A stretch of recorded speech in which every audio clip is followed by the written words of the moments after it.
수능을 다시 볼 자신은 없거나 다니고 있는 대학이 마음에 들지 않을 때 편입을 한 번쯤은 알아보실 텐데요. 학점은행제로 준비하면 불이익이 있다더라 라는 소문 때문에 걱정이 많으셨을 거예요. 하지만 경희대, 고려대, 한양대 등 인서울 네임드 대학에 합격하시는 분들이 매년 나오고 있습니다. 이번 영상을 통하여 어떤 사람들이 학점은행제로 준비해야 되는지, 학점은행제 편입 장단점과 전공 추천, 편준생이 자주 하는 Q&A 4가지 정리해드리도록 하겠습니다. 영상 끝까지 보시면 26년도 대비 편입 준비 제대로 시작하실 수 있을 거예요. 사실 편준생이라고 해서 전부 다 학점은행제를 이용해야 되는 건 아닙니다. 필요한 유형이 있는데요. 첫 번째, 학력이 미달되는 사람. 이건 가장 많은 유형인데 편입은 그 학교에 1, 2학년을 건너뛰고 입학하는 만큼 지원할 때 일정 학점이나 대학 졸업 학력이 필요합니다.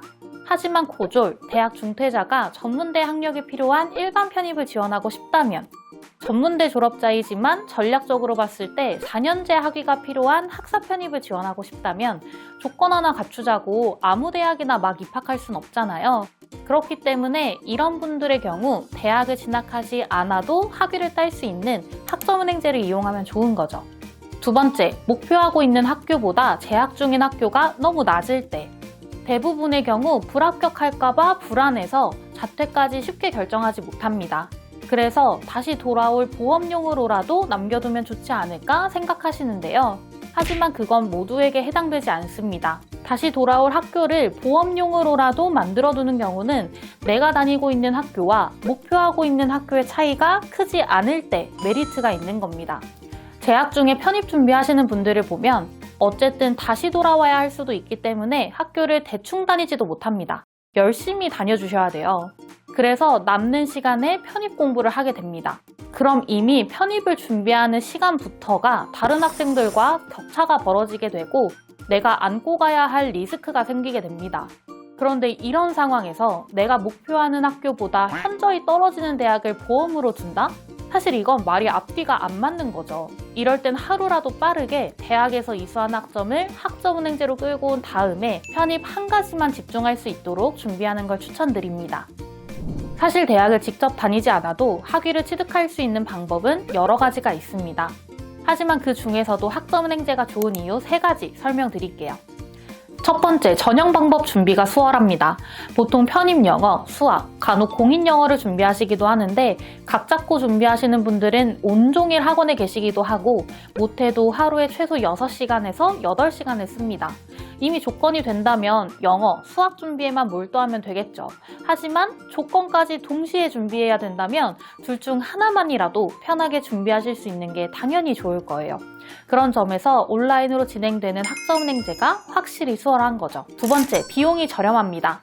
일반 대학에 비해 한 학기 등록금이 평균 5배에서 6배는 저렴하고요. 심지어 카드 무이자 결제나 학자금 대출도 가능해서 그런 걸 고려하면 한 달에 10만 원 안팎의 저렴한 학비로 비교적 부담을 줄일 수 있다는 장점이 있습니다. 세 번째, 편입 영어에 자신이 없는 학생들에게 큰 메리트가 있습니다. 혹시 나는 영어가 죽어도 싫다 계실까요? 그럼 한 번쯤은 영어 성적 없이 편입 가능한 대학 검색해보시거나 최대한 반영 비중이 적은 곳을 찾아보실 거예요. 그런데 그런 학교들은 영어를 안 보는 대신 전적대 성적을 굉장히 중요하게 봅니다. 학점은행제 수업은 출석, 과제, 시험을 포함해서 100% 온라인으로 진행됩니다. 심지어 수업이 정해진 시간표도 없습니다. 주어진 출석 기한 안에만 수강한다면 내가 원할 때 아무 때나 들어도 상관없어요. 그래서 실제로 편입 준비하시는 분들을 보면 학원에서 노트북으로 강의를 틀어두거나 하루에 몰아서 한 번에 싹 듣기도 합니다. 물론 대학교와 동일하게 상대평가로 성적을 내지만 방법 자체가 편리하기 때문에 성적 관리하기에 확실히 수월할 수밖에 없겠죠? 하지만 마냥 장점만 있는 건 아닙니다.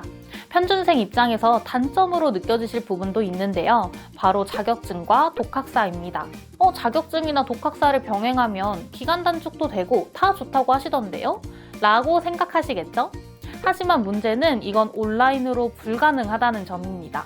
따로 시간을 내서 공부도 해야 되고 시험도 보고 합격까지 해야 합니다. 만약에 떨어지면 학점이 그만큼 모자르게 되고 원하는 일정의 편입 지원이 불가능하기 때문에 사실 준비를 소홀히 할 수도 없어요. 그러니까 최소한 자격증과 독학사를 준비할 때만큼은 자연스럽게 편입 공부할 시간을 뺏기게 되는 거죠. 기간 단축할 수 있다는 장점 하나만 생각하고 무리하게 계획을 세웠다가 오히려 정작 중요한 걸 놓치게 될 수도 있으니까 기간도 줄이면서 편입 전형 준비에도 무리가 가지 않는 적절한 플랜을 세우는 것이 중요합니다. 여기서 두 번째 단점. 단순히 생각하면 내가 원하는 대로 플랜을 세울 수 있다. 너무 좋죠. 하지만 학점을 채우는 방법만 하더라도 굉장히 여러 가지가 있고 이걸 어떻게 활용하는 게 좋을지 전문가가 아닌 이상 다 알기가 어려워요. 혼자서 잘 알아보고 시작했다고 생각했는데 알고 보니 잘못된 계획으로 진행하고 계시는 분들도 많고 심지어 학점을 다 채웠다고 해서 바로 조건이 되는 것도 아닙니다. 편입 일정을 고려해서 행정 절차도 스스로 해야 되는데 기간은 1년에 딱 4번, 심지어 학위 신청은 2번밖에 안 되고 이 일정을 모르고 지나쳤다가 학점을 다 채웠는데도 불구하고 편입 지원을 못하는 경우가 생기기도 해요. 이 외에도 다양한 주의사항들이 있기 때문에 만약 플래너 없이 혼자서 학점은행제 편입 준비를 하시려는 분들이 있다면 오히려 알면 알수록 헷갈리는 게 많은 거죠. 여러분, 만약 간호학과 학사 편입을 학점은행제를 통해 준비하신다. 그럼 학점은행제로도 간호학 학사를 취득하실 건가요? 그렇게 하시면 안 됩니다.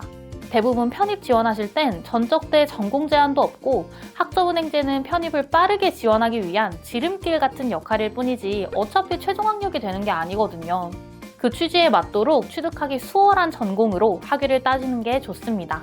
그런 걸로 봤을 때 경영학을 가장 많이 진행하시는 편이고요.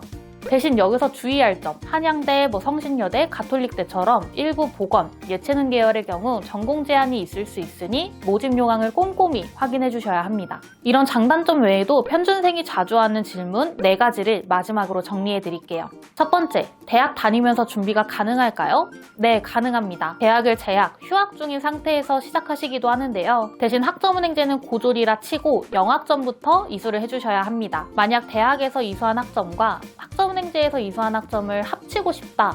그러면 그때 가선 자퇴를 꼭 하셔야 합니다. 두 번째, 무조건 학사 편입이 유리한가요?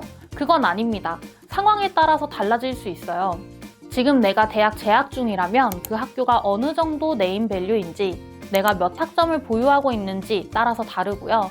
서울 과기대처럼 학사 편입 모집을 매년 잘 안 하는 학교도 있습니다. 그리고 학교와 전공에 따라서 일반 학사 편입 중 어디에서 몇 명을 선발할지 다르기도 하고요. 한 가지만 고려해서 될 건 아니기 때문에 내 상황에서 1번 학사 편입 중 어떤 준비가 유리할지 궁금하시다면 상담 문의 주시면 함께 찾아드리겠습니다. 세 번째, 출신 전공이 다르면 불리하지 않나요?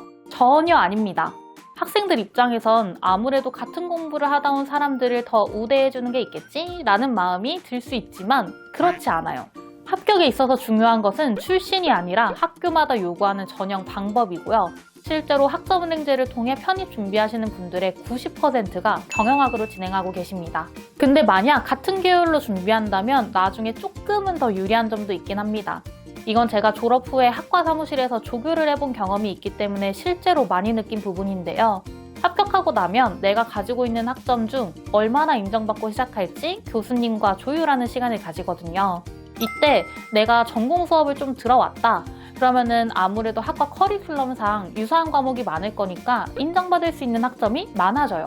하지만 비전공자일 경우 교양 수업 일부만 인정받는 게 허다하기 때문에 이 점이 살짝 아쉬운 거죠. 그런데 여러분, 이 얘기를 듣고 경영학 말고 무조건 내가 지원할 전공에 맞춰서 학위를 따야겠다 라고 착각하시면 안 됩니다. 이건 어디까지나 합격을 했을 때의 상황인 거예요. 계절학기를 듣든 학교를 좀 더 다니든 합격 후에 충분히 해결이 가능하기 때문에 나중 가서 생각할 문제인 거고요. 굳이 편입 조건을 힘들고 어렵게 갖추실 필요는 없다는 거, 지금 나에게 뭐가 더 중요한지 기억해 주시면 좋을 것 같습니다. 네 번째, 플래너랑 같이 하면 무조건 합격되나요? 그건 아닙니다. 플래너는 어디까지나 도움을 주는 역할이에요. 이 영상에 다 담지 못한 학점은행제 성적 관리 방법, 행정 절차, 서류 준비 등등 이 학점은행제와 편입을 준비할 때 여러 노하우를 알려주고 쓸데없는데 시간 낭비하지 않도록 길잡이의 역할을 하는 건데 간혹 가다가 플래너가 처음부터 끝까지 다 대신해준다 이렇게 생각하시는 분들도 있어요. 그거는 절대 아닙니다. 내가 하는 공부니까 당연히 내가 가장 많은 신경을 써줘야 돼요. 지금부터 학점은행제 편입 준비를 하신다면 빠르면 26년도 입학이 목표시겠죠? 상황마다 추천하는 전공과 방향이 다르기 때문에 아무리 정보를 찾아봐도 잘 모르겠다면 문의 주시거나 댓글로 남겨주세요. 편입 준비하시는 모든 분들의 좋은 결과를 기대하면서 영상 마치도록 하겠습니다.